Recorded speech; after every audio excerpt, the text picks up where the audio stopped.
राधा वल्लभ श्री हरिवंश श्री वृंदावन श्री वनचंद। ये मंदिर उस स्थान पर स्थित हैं जिसे हिंदू धर्म के प्रमुख देवता प्रभु श्री राम का जन्म स्थान माना जाता है। पहले इस स्थान पर बाबरी मस्जिद थी, जिसका निर्माण एक मौजूदा गैर इस्लामिक ढांचे को ध्वस्त करने के बाद किया गया था, जिसे बाद में ध्वस्त कर दिया गया था। 2019 में भारत के सर्वोच्च न्यायालय ने विवादित भूमि पर फैसला सुनाया, जिसमें कहा गया कि यह भूमि हिंदुओं की है, जो इस पर राम मंदिर का निर्माण कर सकते हैं। मुसलमानों को मस्जिद बनाने के लिए जमीन का एक अलग टुकड़ा दिया जाएगा। अदालत ने साक्ष्य के रूप में भारतीय पुरातत्व सर्वेक्षण ASI की एक रिपोर्ट का हवाला दिया, जिसमें ध्वस्त की गई बाबरी मस्जिद के नीचे एक गैर इस्लामिक संरचना की मौजूदगी का सुझाव देने वाले सबूत दिए गए थे। राम मंदिर के निर्माण की शुरुआत के लिए भूमि पूजन 5 अगस्त 2020 को किया गया था।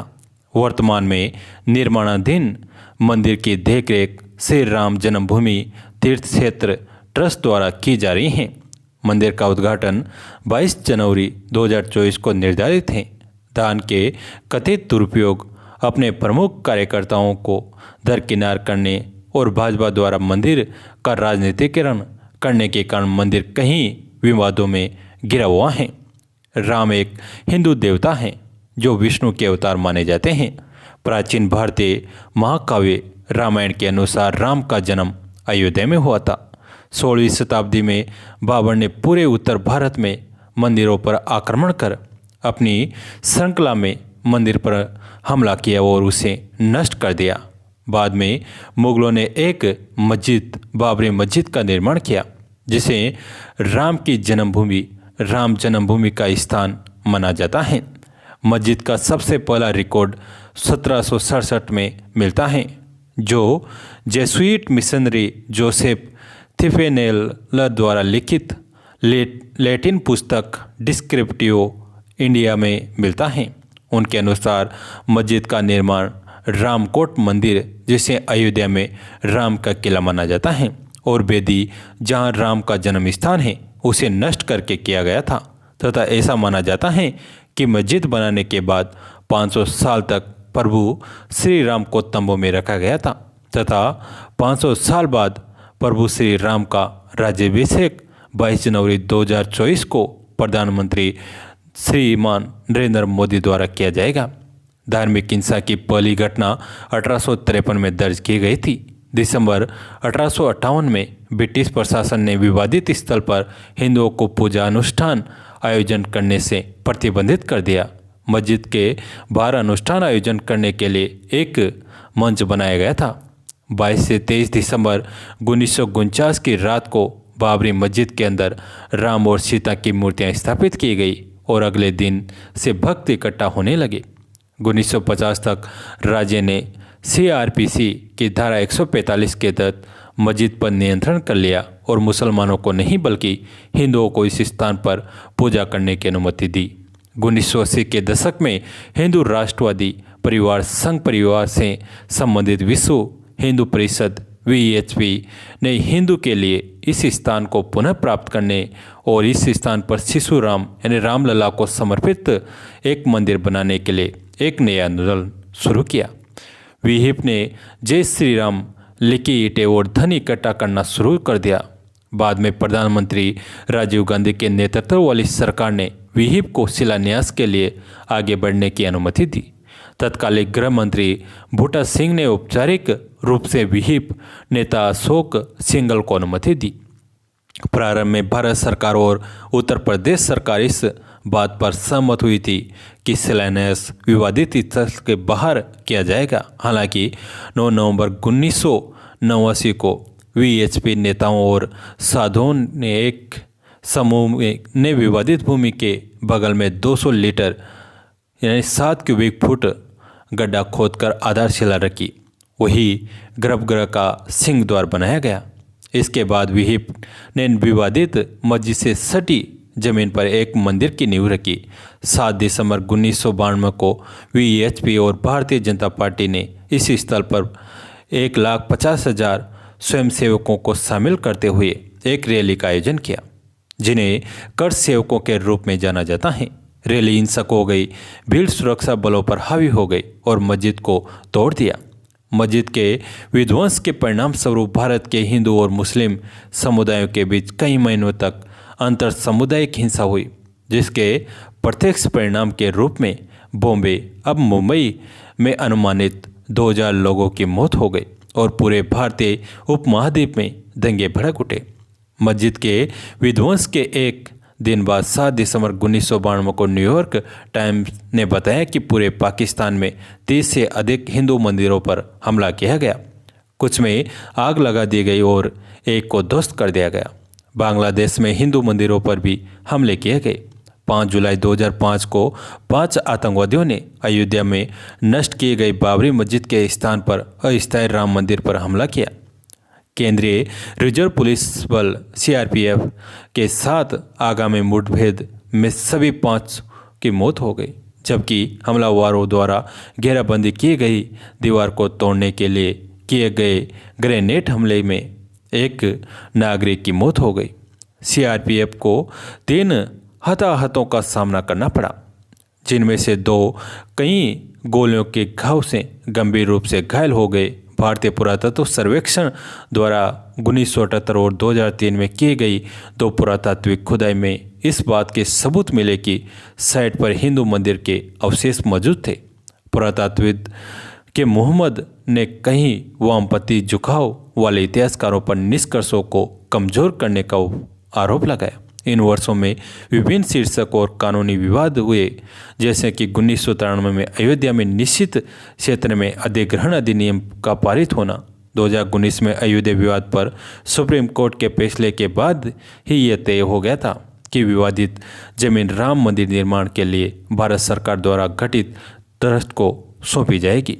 ट्रस्ट का गठन अनंत श्री राम जन्मभूमि तीर्थ क्षेत्र के नाम से किया गया। 5 फरवरी 2020 को भारत की संसद में यह घोषणा की गई कि भारत सरकार ने मंदिर निर्माण की योजना स्वीकार कर ली है। 2 दिन बाद 5 फरवरी को नई मस्जिद बनाने के लिए 5 एकड़ जमीन आवंटित की गई। अयोध्या से दूर धनीपुर गांव में राम मंदिर का मूल डिजाइन 1988 में अहमदाबाद के सोमपुरा परिवार द्वारा तैयार किया गया था। सोमपुरा ने कम से कम 15 सीढ़ियों से दुनिया भर में 100 से अधिक मंदिरों के डिजाइन में योगदान दिया गया, जिसमें सोमनाथ मंदिर भी शामिल है। मंदिर के मुख्य वास्तुकार चंद्रकांत सोमपुरा थे। उनकी सहायता उनके 2 बेटे निखिल सोमपुरा और आशीष सोमपुरा ने की, जो वास्तुकार भी हैं। मूल से कुछ बदलावों के साथ एक नया डिजाइन 2020 में सोमपुरा द्वारा तैयार किया गया था। हिंदू ग्रंथों, वास्तुशास्त्र और शिल्पा शास्त्रों के अनुसार मंदिर 2050 फीट चौड़ा, 300 फीट लंबा और 100 फीट ऊंचा होगा। ये एक बार पूरा होने पर मंदिर परिसर दुनिया का 3रा सबसे बड़ा हिंदू मंदिर होगा। इसे नागर शैली की वास्तुकला के गुर्जर चालू की शैली में डिजाइन किया गया है, जो एक प्रकार की हिंदू मंदिर वास्तुकला है जो मुख्य रूप से उत्तरी भारत में पाई जाती है। प्रस्तावित मंदिर का एक मॉडल 2019 में प्रयाग कुंभ मेले के दौरान प्रदर्शित किया गया था। मंदिर की मुख्य संरचना 3 मंजिला ऊंचे चबूतरे पर बनाई जाएगी। इसमें गर्भगृह के मध्य में और प्रवेश द्वार पर 5 मंडप होंगे। एक तरफ 3 मंडप कुंडू, नृत्य और रंग के होंगे और दूसरी तरफ के 2 मंडप कीर्तन और प्रार्थना के होंगे। नागर शैली में मंडपों को शिखरों से सजाया जाता है। इमारत में कुल 364 कॉलम होंगे। स्तंभों में प्रत्येक में 16 मूर्तियां होगी, जिनमें शिव के अवतार, 10 अवतार, 64 योगिनियां और देवी सरस्वती के 12 अवतार शामिल होंगे। सीढ़ियों के चौड़ाई 16 फुट होगी। विष्णु को समर्पित मंदिरों के डिजाइन के अनुसार गर्भगृह अष्टकोणीय होगा। मंदिर 10 एकड़ में बनाया जाएगा और 57 एकड़ भूमि को एक प्रार्थना कक्ष, एक व्याख्यान कक्ष और एक शैक्षिक सुविधा और एक संग्रहालय और एक कैफेटेरिया सहित अन्य सुविधाओं के साथ एक परिसर में विकसित किया जाएगा। मंदिर समिति के अनुसार 70,000 से अधिक लोग इस स्थल का दौरा कर सकेंगे। लॉर्ड्स एंड टूब्रो ने मंदिर के डिजाइन और निर्माण में की निःशुल्क देखरेख करने की पेशकश की और इस परियोजना का ठेकेदार बन गया। केंद्रीय भवन अनुसंधान संस्था, राष्ट्रीय भूभौतिकी अनुसंधान संस्था और बॉम्बे, गुवाहाटी और मद्रास IIT मिट्टी परीक्षण, कंक्रीट और डिजाइन जैसे क्षेत्रों में सहायता कर रहे हैं। कार्य राजस्थान के बांसी से प्राप्त बालुआ पत्थर मंदिर के निर्माण में लोहे का कोई उपयोग नहीं होगा और पत्थर के खंभों को जोड़ने के लिए 10,000 तांबे की प्लेटों की आवश्यकता होगी। सांस्कृतिक रूप से महत्वपूर्ण कदम में थाईलैंड भी राम जन्मभूमि पर मिट्टी भेजकर राम मंदिर के उद्घाटन के प्रतीकात्मक रूप से योगदान दे रहा है, जो मंदिर के सम्मान के लिए थाईलैंड की 2 नदियों से पानी भेजने के अपने पूर्व संकेत पर आधारित है। मंदिर निर्माण आधिकारिक तौर पर 5 अगस्त को आधारशिला के समारोह के बाद फिर से शुरू हुआ। 3 दिवसीय वैदिक अनुष्ठानों को आधारशिला के समारोह से पहले आयोजन किया गया था, जो कि भारत के प्रधानमंत्री नरेंद्र मोदी द्वारा आधारशिला के रूप में 40 किलो चांदी की ईंट की स्थापना हुई। 5 अगस्त को रामार्चन पूजा की गई। सभी प्रमुख देवी देवताओं को निमंत्रण दिया गया। भारत भर में कई धार्मिक स्थानों से भूमि पूजन, मिट्टी और पवित्र पानी के अवसर पर त्रिवेणी संगम नदियों के गंगा, सिंधु, यमुना, सरस्वती पर प्रयाग कावेरी नदी पर तालकावेरी, कामाख्या मंदिर, असम और कई अन्य लोगों में एकत्रित किए गए थे। आगामी मंदिर को आशीर्वाद देने के लिए देश भर के विभिन्न हिंदू मंदिरों, गुरुद्वारों और जैन मंदिरों से मिट्टी भी भेजी गई। इनमें से कई पाकिस्तान में स्थित शारदा पीठ थी। मिट्टी को 4 धाम के 4 तीर्थ स्थानों के रूप में भेजा गया था। संयुक्त राज्य अमेरिका, कनाडा और कैरिबियन द्वीपों के मंदिरों ने इस अवसर को मनाने के लिए एक आभासी सेवा का आयोजन किया। टाइम्स स्क्वायर पर भारत भगवान राम की छवि दिखाने की योजना भी बनाई गई। हनुमानगढ़ी के 7 किलोमीटर के दायरे में के सभी 7,000 मंदिरों को भी दिया जलाकर उत्सव में शामिल होने के लिए कहा गया। अयोध्या में मुस्लिम भक्त जो भगवान राम को अपना पूर्वज मानते हैं, वे भी भूमि पूजा के लिए तत्पर हैं। इस अवसर पर सभी धर्मों के आध्यात्मिक नेताओं को आमंत्रित किया गया था। 5 अगस्त को प्रधानमंत्री नरेंद्र मोदी हनुमानगढ़ी मंदिर में हनुमान की अनुमति के लिए गए थे। इसके बाद राम मंदिर का जमीनी तोड़ और शिलान्यास हुआ। योगी आदित्यनाथ, मोहन भागवत, नृत्य गोपाल दास और नरेंद्र मोदी ने भाषण दिए। मोदी ने जय सिया राम के साथ अपने भाषण की शुरुआत की और उन्होंने उपस्थित लोगों से जय सिया राम का जाप करने का आग्रह किया। उन्होंने कहा, जय सिया राम का आह्वान न केवल भगवान राम के शहर में बल्कि आज पूरे विश्व में गूंज रहा है और राम मंदिर हमारी परंपराओं का आधुनिक प्रतीक बन जाएगा। नरेंद्र मोदी ने राम मंदिर के लिए बलिदान देने वाले लोगों को भी बहुत सम्मान दिया। मोहन भागवत ने मंदिर बनाने के आंदोलन में योगदान के लिए लाल कृष्ण आडवाणी ने को भी धन्यवाद दिया। मोदी जी ने पारिजात का पौधा भी लगाया।